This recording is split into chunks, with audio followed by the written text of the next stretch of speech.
নমস্কার, অভিজ্ঞান ইউটিউব চ্যানেলে আপনাদের সবাইকে স্বাগত জানাই।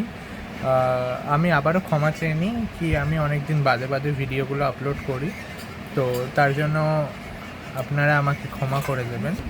আমি আজ যে বিষয়টা নিয়ে বলবো সেটা হচ্ছে, প্রথমত অনেকের ক্ষেত্রে কি হয় যে এই প্রশ্নটা অনেকের মানুষের মাথায় মনের মধ্যে আসতে পারে যে, ধরুন একটা ইঞ্জেকশনের নিডল যদি একটা মানুষের শরীরের থেকে যদি একটা অন্যের শরীরে যদি দেওয়া হয়, মানে by the taking off 2% different, ঠিক আছে, আমি একজনের শরীরে সেই নিডলটা লাগালাম, লাগিয়ে অন্যের শরীরে আবার ওই নিডলটা লাগালাম, তো তার হচ্ছে এইডস হয়ে যাওয়ার সম্ভাবনা থাকে, ঠিক আছে।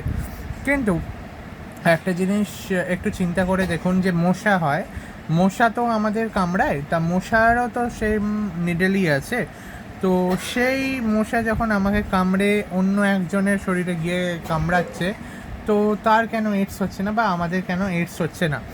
তো এই প্রশ্নটা অনেকের মনে আসতে পারে, বা আবার নাও আসতে পারে। আমি তাদেরকে ভাবানোর জন্য বলছি যে কেন হয় না, তাদের এইডস কেন হয় না। কারণ প্রথমত হচ্ছে, মশা যে ব্লাডটা সাক করছে সেটা তার ইন্টেস্টাইনে মানে পেটের মধ্যে চলে যায়, ঠিক আছে।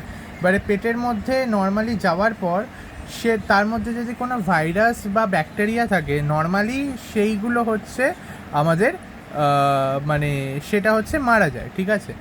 ফলে ফলে ওই যে যদি ভাইরাস বা ব্যাকটেরিয়া কিছু থাকে, তো সেইগুলো হচ্ছে আমাদের অন্যের শরীরে আর ট্রাভেল করতে হবে না। যেহেতু এইডস হচ্ছে একটা ভাইরাস গঠিত রোগ, HIV, human immuno deficiency virus, এবং এইডস হচ্ছে অ্যাকোয়ার্ড ইমিউনো ডেফিসিয়েন্সি সিনড্রোম, যেটা আমরা জানি।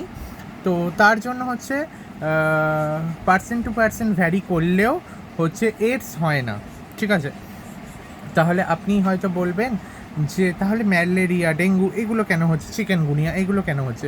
প্রথমত এইগুলো হচ্ছে একটা, আমরা যেটাকে জানি, এইগুলো হচ্ছে সমস্ত রকমের প্রোটোজোয়ান গঠিত রোগ, ঠিক আছে। প্রোটোজোয়ান গঠিত রোগ। প্রোটোজোয়ারা কী হয়, তারা মেনলি হচ্ছে স্যালাইভারি গ্ল্যান্ডসের মধ্যে থাকে, এবং তারা নর্মালি ম্যালেরিয়ার রোগের ক্ষেত্রে ব্যাপার হচ্ছে তারা আমাদের ব্লাডের মধ্যে যায়, এবং ব্লাডের মধ্যে গিয়ে তারা তাদের রিপ্রোডাকশন সাইকেলটাকে কমপ্লিট করে, গ্যামেটোজেনেসিস করে, এবং আমাদের ব্লাড স্ট্রিমের মধ্যে দিয়েই তারা তাদের ওই যে সেক্সুয়াল সাইকেলটাকে কমপ্লিট করে, এবং সেখান থেকে আলাদা আলাদা প্রোটোজোয়া তৈরি হয়, এবং আর একটা যখন আমাদের মশা আমাদের শরীরে এসে বসে, সেখান থেকে ম্যালেরিয়াটা পার্সন টু পার্সন ভ্যারি করে, নাম্বার 1। নাম্বার 2, প্রোটোজোয়ান ডিজিজ যেগুলো হচ্ছে, ধরুন ডেঙ্গু, চিকেনগুনিয়া কিংবা ম্যালেরিয়া, সেইগুলো ভাইরাসের থেকে সম্পূর্ণ ডিফারেন্ট। ভাইরাস কিন্তু বেঁচে নেই, মানে ভাইরাস হচ্ছে কোনো রকম লিভিং নয়, ঠিক আছে, সেটা হচ্ছে নন লিভিং। কিন্তু প্রোটোজোয়ার আর লিভিং, ঠিক আছে। নর্মালি ক্ষেত্রে যদি বায়োলজির ভাষায় বলতে যায়, প্রোটোজোয়া প্রোটিস্টার আন্ডারে পড়ে, আর ভাইরাসের জন্য সম্পূর্ণ আলাদা একটা কিংডম বানানো হয়েছে, যেটা আমাদের নর্মাল ভাবে বানানো আছে। তো সেই ক্ষেত্রে আমাদের কি হয়, যে প্রোটোজোয়া গঠিত যে সমস্ত ডেঙ্গু, চিকেনগুনিয়া, সেগুলো হচ্ছে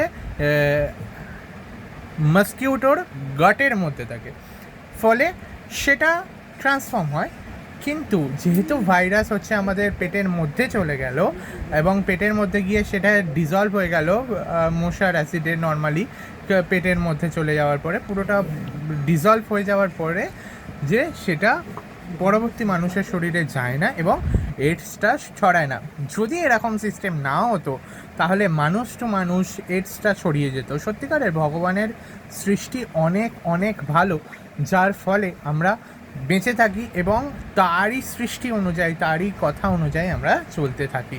নমস্কার, ভালো থাকবেন। আবার পরের একটা ইনফরমেটিভ ভিডিও নিয়ে আমি আসবো, কথা বলবো।